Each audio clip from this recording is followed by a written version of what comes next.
Hello, Libra. Welcome to March. This is an astrology reading for the month ahead for all Libra sun signs and Libra rising signs. If you're a Libra sun, you're going to be listening to this as an archetypal Libra. So you have a different rising sign unless you have Libra as your rising. So as you listen to this, know that all of the things I'm sharing with you are absolutely applicable, but they're applicable more to the entire Libran tribe. And then if you know what your rising sign is, go listen to your rising sign as well, because that is going to be a lot more specific to you in the different specific areas of your life. So be sure to listen to both. And so Libra, first of all, I want to start with the new moon in Virgo. This new moon was just last weekend. It was actually in February 27th. And Libra, this moon showed up in your 12th house.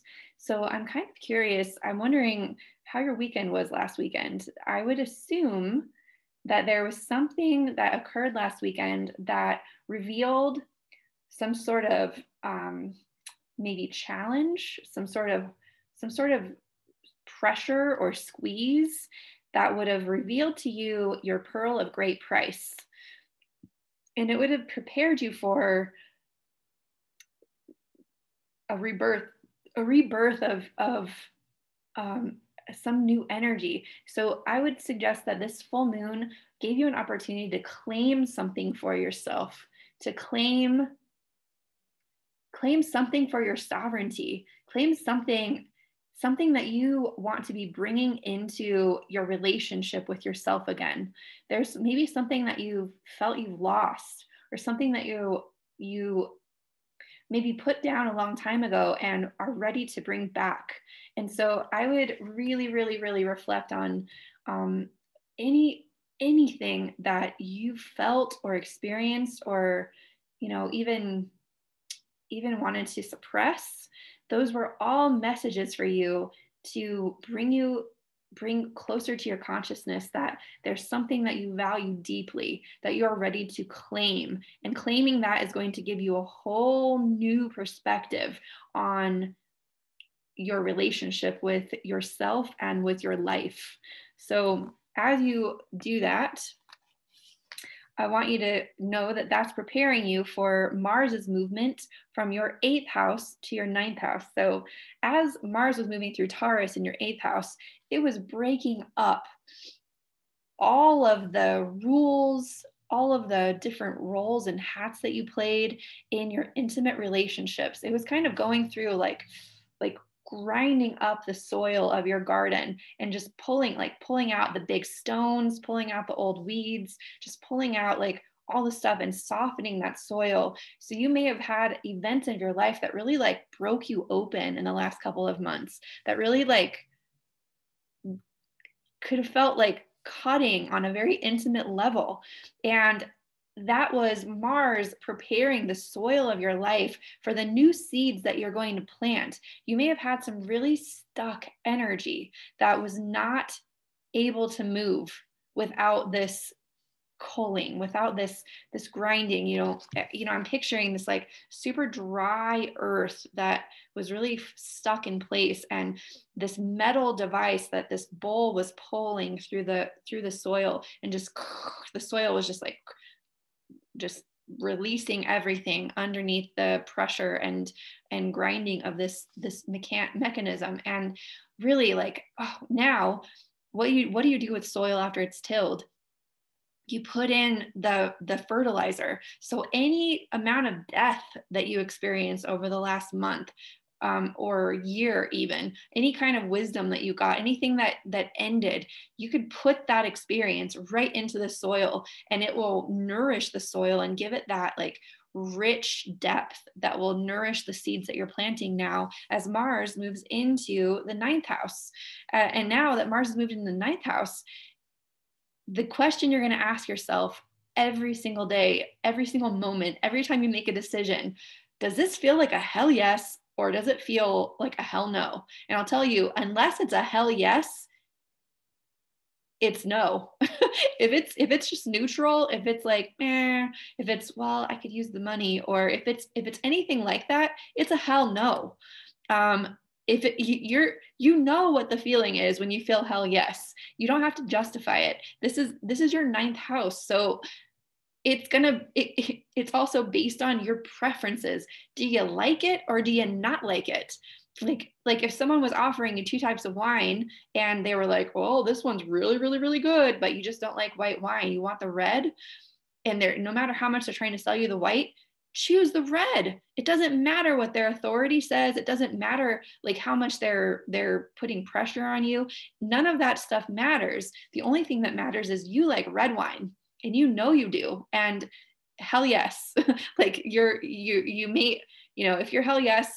So let's, oh man, I'm getting super in the weeds with this, but Gemini is kind of an interesting energy. And if you've got it in your ninth house, you may have some interesting problems with understanding what is your absolute truth, because sometimes you could think your truth is the compelling thing that someone's telling you, and it's mental for you. It's not necessarily in your guts. So you're an air sign, you have a lot of air energy anyways. This is an air space. So just know that even if you say yes in this moment to that preference, in the next moment, you can say no. You're allowed to change your mind.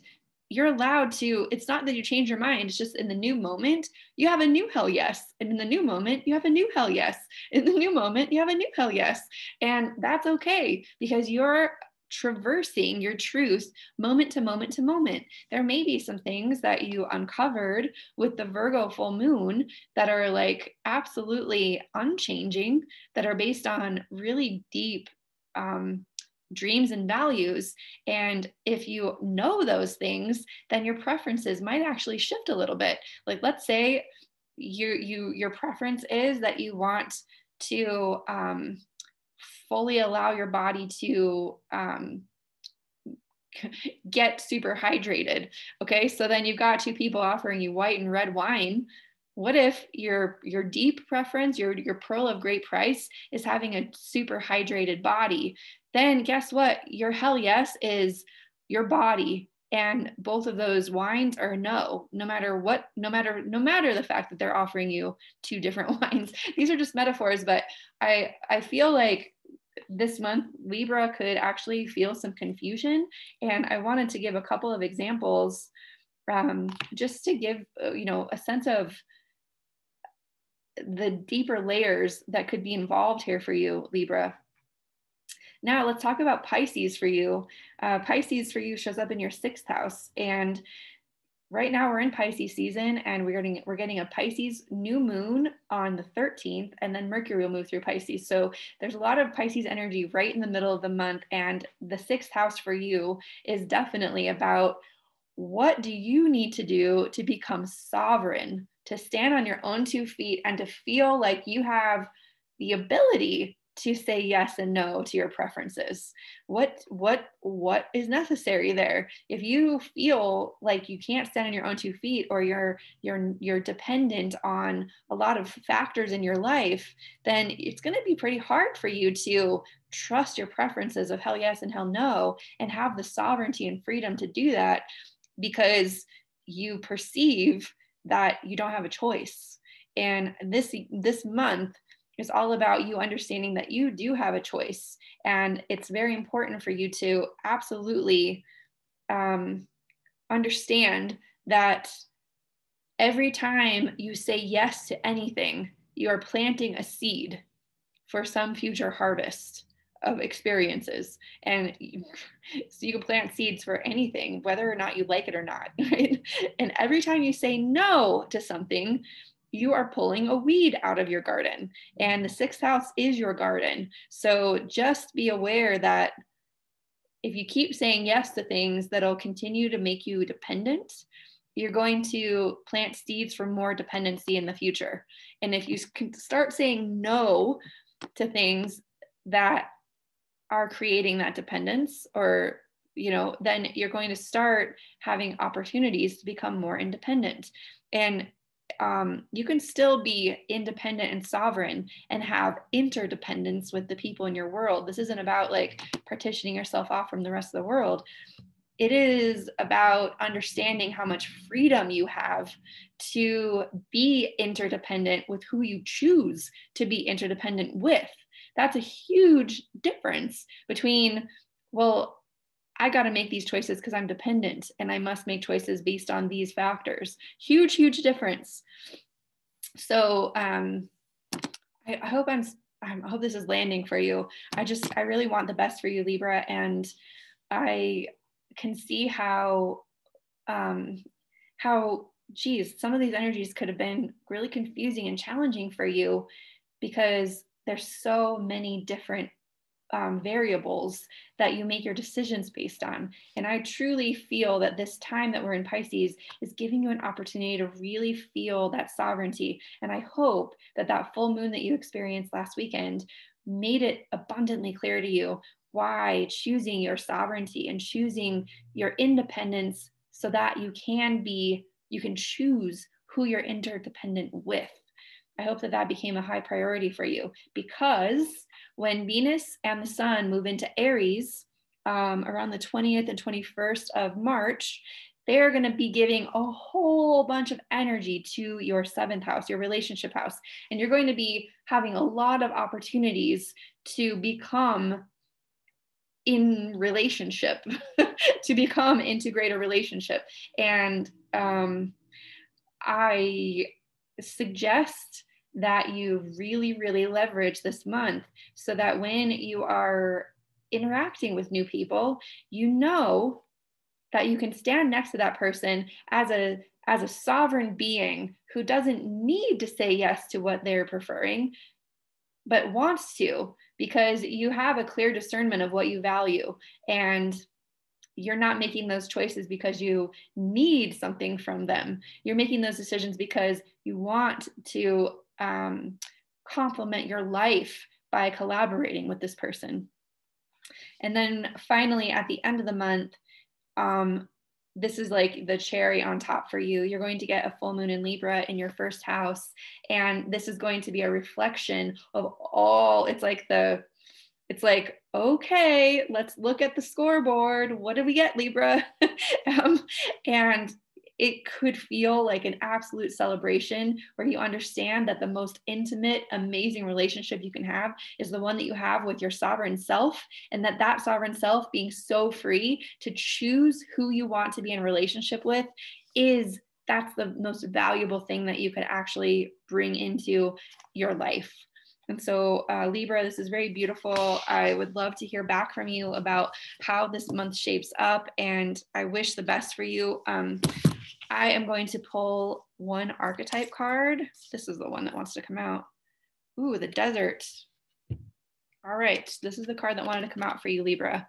This is called the desert, and I'm going to read this for you. You're just going to keep this card in your back pocket as you're traversing the territory. We've got 37. The desert. All right, Libra. The drought, the wasteland, the badlands. Eesh. The desert leaves us disoriented, desperate for direction, grasping for meaning, longing for solid ground. For endless miles, we are confronted with lack of clarity and existential dread. We are thirsty, hungry, pleading with life to get back to normal, to become animated by the simple pleasantries of day-to-day life. The desert offers no such comfort, and all must pass through it. If you can embrace the discomfort of the desert, knowing you will someday reach water again, you can tap into the potent energy of the landscape. Its lights are blindingly bright, and its darks are terrifyingly deep, which makes for unbridled creativity and clairvoyant visions. Truths reside in the desert that otherwise remain hidden. The crows, the shadows, the coyotes surround you. Let the winds and sands work their deep magic, weary traveler. Woo, Libra. When in the throes of the desert, contemplate the following. You are not alone. You have more supplies with you than you think. Water is very near. The desert is alive and pulsing with energy despite its desolate appearance. Turn toward it rather than away from it. All right, Libra. Good luck out there in the desert. And please remember what I said and remember that this will pass and that the rewards will be so great and the flavor of that water will be so sweet when you actually get to sip it again. I love you, Libra. And if you like this video, please like the video, please comment below, please share this video with other people that you think might benefit from it, and subscribe to my channel so that you can receive more of my videos in the future. I'll see you next time, Libra. Bye-bye.